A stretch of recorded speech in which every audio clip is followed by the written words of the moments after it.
Em nome do Pai, do Filho e do Espírito Santo. Amém. Louvado seja nosso Senhor Jesus Cristo e para sempre seja louvado. Que alegria, meu irmão, minha irmã, retomarmos a leitura orante. Que bênção que nesse dia a gente pode declarar de modo mais concreto nosso amor por Deus. Na leitura dessa terça-feira, dia 30 de junho, nós temos as leituras. Na primeira leitura, estamos no livro de Amós, capítulo 3, do 1 ao 8, e capítulo 4, do 11 ao 12. O salmo é o Salmo 5, e a resposta do salmo é sempre muito inspiradora para as leituras. Na vossa justiça, guiai-me, Senhor. E o Evangelho está em Mateus, capítulo 8, do 23 ao 27. E o Espírito Santo, sempre tão generoso, toca no nosso coração. E eu tenho certeza que essa palavra também vai te tocar. E ele nos diz que Deus está no controle. As leituras de hoje vão nos inspirar a crer que Deus está no controle. Na primeira leitura, o profeta Amós é um profeta do tempo em que havia uma divisão entre o reino do norte, que era Israel, e o reino do sul, que era Judá. E então, Amós é aquele profeta que se levanta para denunciar o que havia de errado, para anunciar que Deus observava, sabia de tudo aquilo. O profeta, eu ouvi algo muito bonito que diz que o profeta, ele não é um vidente. O profeta é aquele escolhido que Deus separa para que tenha um olhar atento às coisas, aos acontecimentos, e que traduz isso como olhar de a vontade de Deus, de encontrar a vontade de Deus. E nós, pelo batismo, somos chamados a ser esse profeta, não um vidente que sai dizendo isso e aquilo, mas como alguém que nos nossos dias de hoje olha para a nossa realidade e consegue e pede a Deus que a gente alcance a realidade através do olhar de Deus e dos ensinamentos que Ele traz para nós.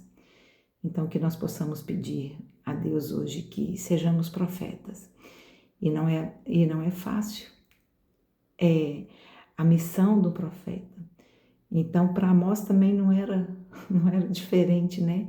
Ele criticava a postura do povo de Israel, que naquele tempo, um povo de Deus, um povo escolhido, um povo liberto da escravidão, um povo que recebeu tanto ali naquele momento da história, um povo soberbo, um povo enganador da fé, um povo que se distanciava do amor de Deus, um povo idólatra.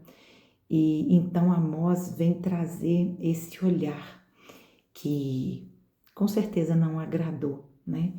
Então, o profeta Amós, ele criticava a postura desse povo que se apresentava muito obediente das coisas de Deus, mas tinham seus cultos vazios. Eles, então, idolatravam outros deuses. Eles negligenciavam aqueles mais pobres. E Deus já tinha dito dos cuidados que cada um tinha que ter. Então, esse discurso de Amós era dirigido para esse povo que, em algum momento, as coisas que muito Deus deu, deixou com que isso afastasse de Deus. Isso é uma reflexão muito forte para nós hoje. Se Deus muito me dá, muito eu sou responsável muito eu sou responsável por honrá-lo. A quem muito é dado, muito é cobrado. Claro, se é Deus que nos dá, é Ele que vai nos pedir em troca o nosso testemunho, a nossa prova de fé. Então, o profeta Amós, Deus vai mandar dizer àquele povo, através do profeta, que esse era um povo escolhido, que esse era um povo separado e que ele muito vos deu, né? E olha tudo o que estava acontecendo, e dali teria uma consequência, que muitas vezes podemos achar que é um castigo de Deus, mas essa leitura especialmente, e vale muito a pena a gente ir lá ler, ela vai nos dizer sobre as causas e as consequências. Se algo na minha vida começa a desandar, como ia acontecer com aquele povo que o profeta estava anunciando, eu começo a dizer que Deus está me castigando e esqueço de pensar, de observar, de refletir o que foi a consequência e de onde veio essa consequência, qual foi a causa que levou a essa consequência. Aquele povo ia passar por momentos difíceis novamente, como consequência das escolhas erradas que estavam fazendo. E hoje, né, Deus nos chama a pensar. É diferente de castigo. Causa e consequência é muito diferente. Se eu estou fazendo escolhas erradas na minha vida, consequentemente eu vou passar por dificuldades. Eu vou passar por momentos de muito êxtase, mas de momentos de muita perda. E aquele povo conhecia a Deus intimamente. E Deus não deixou de estar no controle. Mas Deus nos deu a liberdade. E este povo estava escolhendo errado. E aí a gente começa a culpar Deus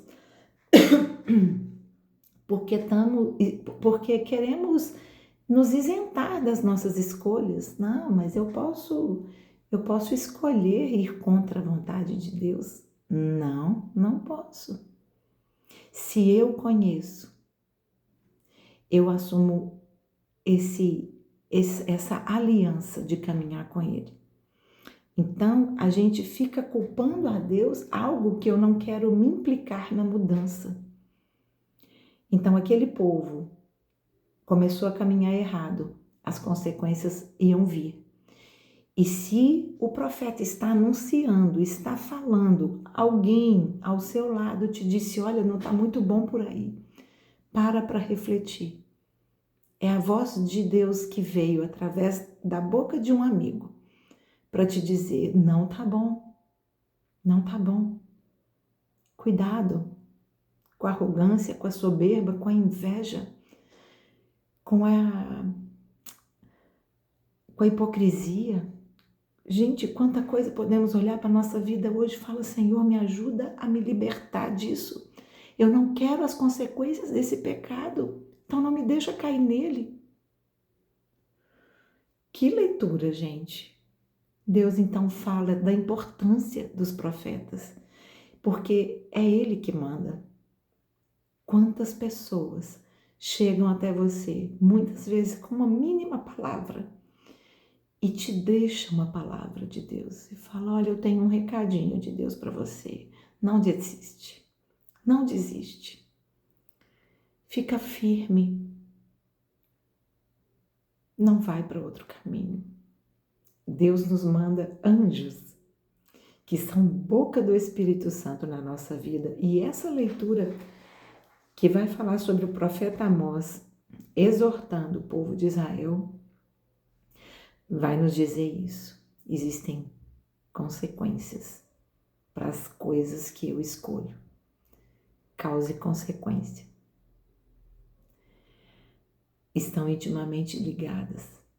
E depois não adianta dizer que é Deus te castigando. Não. Deus já está te dizendo, as suas escolhas vão ter consequências. E que Deus hoje possa nos ajudar a escolher bem, a ter escolhas que vão nos aproximar dele. E aí, então, A primeira leitura, ela vai nos falar disso. O Salmo, a resposta do Salmo vai nos dizer: na vossa justiça guiai-me, Senhor. Vamos repetir muito esse Salmo, gente. Na vossa justiça guiai-me, Senhor. Porque na vossa justiça eu sei bem a causa e eu sei a consequência. Eu sei as escolhas que estão dentro do agrado de Deus. E eu sei que as escolhas fora do caminho, elas têm consequências que nos afastam de Deus. O maior castigo que nós temos são as consequências das escolhas erradas que fazemos e nos afastam de Deus. Então, as minhas escolhas podem levar a um castigo de ficar longe de Deus. Mas que eu, buscando a fé, buscando me reconciliar com Deus, posso refazer esse caminho. E é o que o Evangelho vai nos dizer, que é o Evangelho da tempestade acalmada, um Evangelho que a gente canta tanto com Frei Gilson, sobre a tempestade acalmada. É um Evangelho que aparentemente aparentemente é simples, né? Jesus está na barca com os seus discípulos. A palavra diz assim: Jesus está na barca com os seus discípulos. Ele sobe na barca. Jesus tem a intenção de estar perto dos discípulos. Jesus sobe na barca. A barca somos nós e Jesus quer estar conosco. E aí então uma grande tempestade começa. E Jesus está como? Dormindo. E aqueles que estão na barca, quando a tempestade começa, eles ficam aflitos. Eles ficam aflitos e acordam Jesus. Acordam Jesus, nos salva. Estamos perecendo, estamos afundando, morrendo. E Jesus, antes de acalmar a tempestade, Jesus fala assim: por que este medo? Gente de pouca fé, por que esse medo? Se estou no meio de uma tempestade e sei que Jesus está no barco, veja, aquele que tantos milagres já me mostrou, aquele que tanto já fez na minha vida, na sua vida. Por que eu estou com medo dessa tempestade de agora?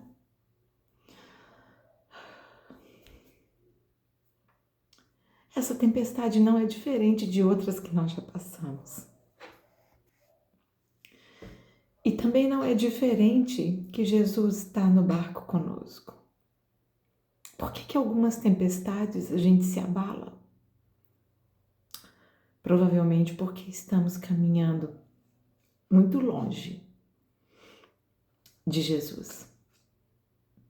Porque Jesus quis entrar na barca, mas eu fechei a porta e não deixei ele entrar. Quantas vezes já fizemos isso? E é certo, né? Gente de pouca fé. O medo revela isso. Jesus fala. Então é o medo que revela que estamos com pouca fé, que estamos longe, que não basta Jesus estar no barco, ele tem que estar acordado. Por quê? Porque quando Jesus está mais silencioso, eu acho que ele não está comigo. Ele está. Jesus não faz barulho o tempo todo na nossa vida. Ele não tem que nos provar de modo barulhento e incisivo que ele está na nossa vida. Nós é que temos que provar de modo barulhento o anunciador, que nós aceitamos ele na nossa vida. Uau! E hoje, por que ficamos aflitos? Por que temos medo? Isso revela a essência do nosso pecado, da arrogância, porque o medo é porque nós sabemos que nós sozinhos não vamos dar conta. Mas Jesus nos diz, Ele nos mostra que o repouso perfeito é com Ele. Nós muitas vezes pousamos, de perfeitos e morremos de medo e andamos ansiosos, porque estamos colocando em nós mesmos como aquele que vai resolver tudo e não confiamos na providência de Deus, que é Ele, é nele e é só nele que a nossa vida está. E tudo que olha para Jesus, eu também quero olhar. Nossa Senhora olha para Jesus e eu quero olhar para Nossa Senhora. Os santos olham para Jesus e eu quero olhar para os santos. Os profetas olham para Jesus muito antes de conhecê-lo e eu quero olhar para eles. Então o medo, ele revela a nossa essência de pecado, mas a reconciliação é quando a gente então acalma nosso coração e declaramos que não queremos mais viver aflitos, não queremos mais viver ansiosos, não queremos deixar mais na mão dos outros o meu estado de espírito, a minha fé, a decisão de como o meu dia vai ser, não está nem na minha mão, nem na mão do outro. Está na mão de Deus. E quando eu confio nisso, toda a minha vida muda.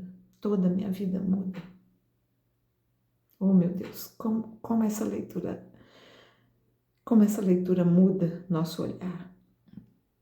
Jesus deu a ordem e o mar acalmou, claro. Não importava como o mar estava, Jesus já estava no barco. Ele pronuncia e o mar acalma. Por quê? Porque aquelas pessoas de pouca fé que estavam no barco precisavam ouvir. Não bastava ver Jesus.